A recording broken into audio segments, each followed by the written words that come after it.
Welcome or welcome back to my YouTube channel. My name is Shivangi Lahoti, aka your designer Didi. और आज के video में हम बात करने वाले हैं वो कुछ चीजें जो आपको कंसिडर करनी चाहिए, especially if you're going abroad for the first time as a fashion student. Now, for those of you who don't know, I am a graduate from NIFT Mumbai and FIT New York. I hold a dual degree in fashion design from FIT and also NIFT. And that's the reason why I'm making this video today. Today I have about 20 students who have taken my premium mentorship and gone to study at these top colleges. And as a student, at the age of 18, 19, when I moved out of my homes for the first time, I did not really have the correct guidance and mentorship on how to go about doing things. But as is obvious, जो चीज़ें मुझे support नहीं मिली हैं, मैं इस channel पे हमेशा डाल दिया करती हूँ ताकि किसी भी बच्चे को अगर कभी भी लगे कि उनको इस चीज़ के बारे में कोई questions है, they can come to me and watch it on my channel and not make those same mistakes, right? So, शुरुआत से शुरुआत करते हैं.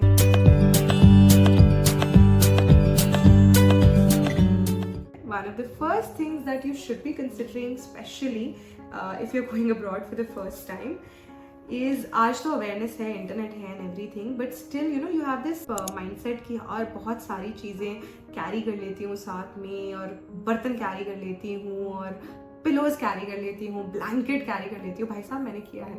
And when I moved to America for FIT, I actually carried even a blanket with me. I had my pan and my utensils and my plate and spoon and cup and everything with me. And guess what? You get everything in any country abroad, and it more or less comes to the same price as you find it in India here. Also, utensils, a lot of them don't work there. If you don't have like utensils that work on induction gas stoves, it's not a good idea to actually carry them to begin with because वो काम नहीं आएंगे. And please do not carry a pressure cooker no matter what people tell you. मेरा pressure cooker मेरे मुंह पे फट गया था. Yes. My pressure cooker actually blasted on my face and they had to call 911. I was hospitalized. I had like big burns here, but fortunately I was wearing a hoodie and my hair was open, so a lot of the soup that I was making, right, it sort of went only on these parts of my face and not the rest of my body, and I was saved. And I mean, I don't think they've banned it. I think they just don't use it there, and it's for a very valid reason. The other thing that I want to tell you is that, you know, even though I'm telling you to not carry like a lot of these basics like utensils and, you know, your toiletries, I mean, you'll find toiletries there as well. India is so advanced. Most of the things that you find there, you're already probably using it here in India. Why do you want to carry so much load with you? Just buy it there, buy it fresh. It's all right. You can always get back to using this, you know, 1 year later, or give it to your parents or something, or your siblings.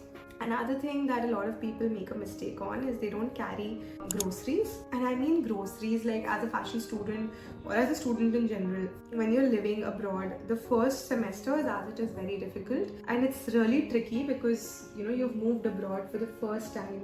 And I'm sorry, I was just fixing the camera here. You're just getting a hang of the city, you're just getting a hang of the routine. It's a cultural shock, all of the changes that you see. And then amongst all of that madness, if you even decide to cook your own meals, which is something I wouldn't advise, especially in the first semester, you must have your groceries in place.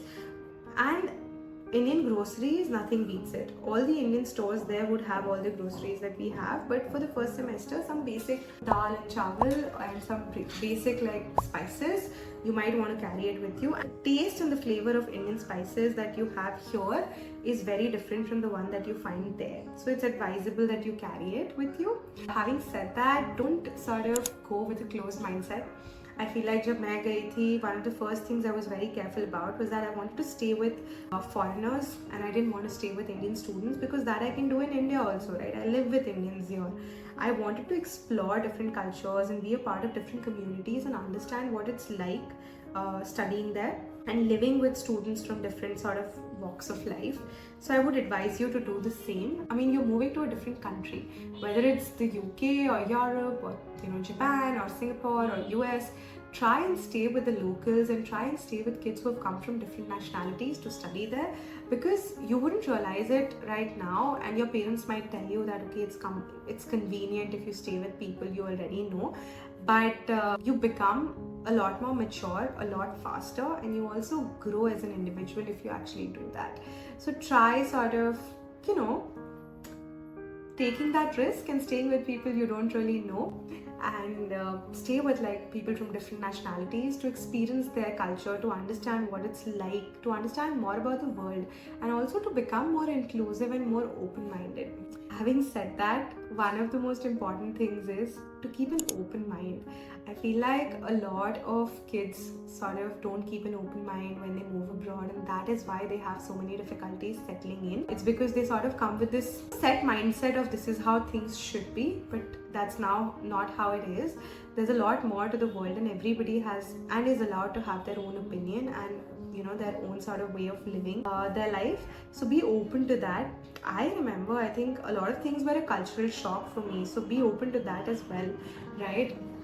I remember it so clearly when I had moved to the States, and it was my first day. I'd flown from India on the 14th of August and I'd landed on the 15th of August, and the same day I was staying at like a distant relative's place, and they took me to Grand Central, and then, you know, as soon as we got down, they told me that you're on your own, you know, we're gonna go work now, so explore the city and everything. And I was like, what? How? Like, I've never been to the US. And then here I was with no idea where to go, and I had like 6 hours to kill until they got done with their work. And I was roaming around the streets, and the first thing I think I saw in Grand Central Station was a couple kissing. I mean, think about it. Do you see couples kiss openly in India? Even right now, I don't think so. And I live in Mumbai. I don't think I'd see like a couple kiss on the train station, or I'll see a couple sort of kiss in the middle of the road. This was like a shocker for me, and I was like, what is happening? Like, what's even happening? And then, you know, of course, a lot of other cultural shocks as well, right? In terms of the food habits, the eating habits. When I was living there, I realized my roommates or flatmates would not shower in the morning. You know, they would shower in the night and just like put on their makeup in the morning. They would literally wash their hair, blow dry their hair and shower in the night, and the next morning they would just change their clothes and put on makeup and go to their classes. This was such a shocker for me because, hello, हम अगर रोज नहाए नहीं और सुबह नहाए नहीं, no matter how much we have showered in the night, if we don't take a, you know, bath in the morning, I mean, our mothers would only kill us, I feel. बाकी सब तो दूर की बात है, hygiene तो दूर की बात है. And these are like just a few things that I learned and I understood, and I started sort of respecting and sort of understanding my boundaries as well, like कितना मैं बोल सकती हूँ और कितना नहीं. And that's another thing that I would like you to keep in mind when you move there. Of course, amongst all of these things, from a fashion student perspective, right?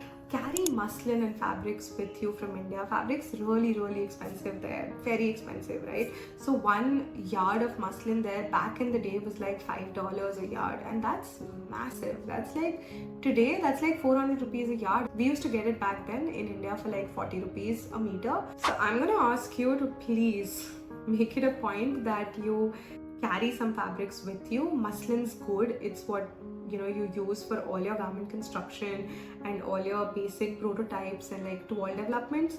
Also try and carry at least minimum 3 meters of 4 to 5 different kinds of fabrics. These could be denim, this could be cotton, this could be silk, chiffon, georgette.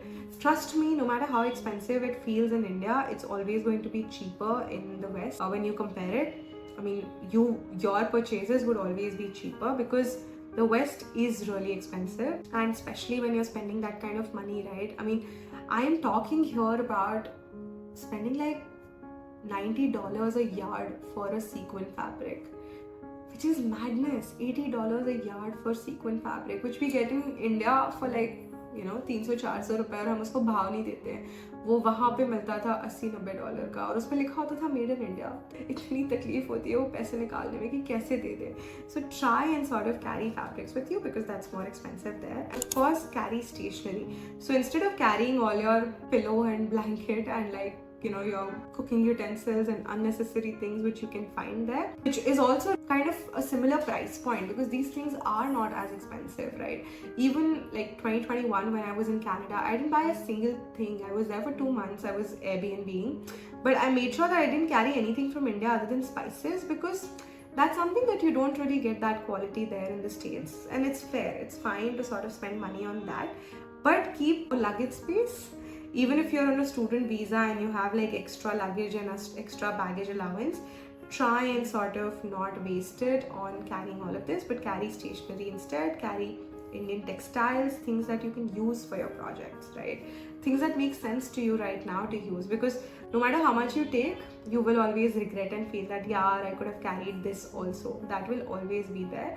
But I'm just helping you out here to reduce that regret a little, right? And yeah, while you're doing all of this, my biggest advice to everyone who goes there is that have a good time, guys. Have a good time. Explore the country, explore the city, explore different things there. Go out and meet new people, network with people. Go visit the monuments that they have. Go visit the parks that they have. Go visit the museums that they have.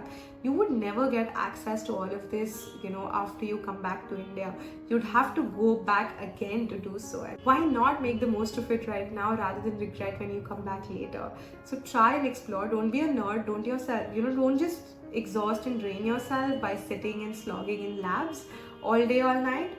Try and sort of balance it out. I'm not saying like just be a traveler and don't study at all, because that's not going to do us any good as well. We have to pass, right?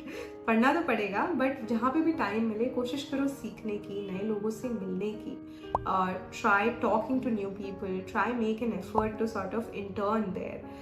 Try and do all the things that you wouldn't get a chance at. You wouldn't get to work with international designers after you come back to India, right? You'll get to work with Indian designers, lots of them, but not international designers. Keep all of these things in mind and make the most of this time. It's a big change, I agree.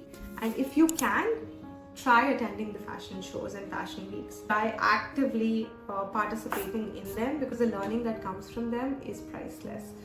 Just being there behind the stage, learning how the entire fashion show scene works, learning all about it is in itself such a fulfilling and rewarding feeling. So just try and make the most of that. Yeah? Alright, awesome. I hope this was helpful and I hope you had a good time listening and talking to me. If you're going to study fashion, or if you're currently studying fashion internationally, leave it down in the comment section which college you're currently in. Let's make this a more active community where you guys could maybe just find your friend in the comment section and build your own community here. I love you guys. I'll see you around. Bye.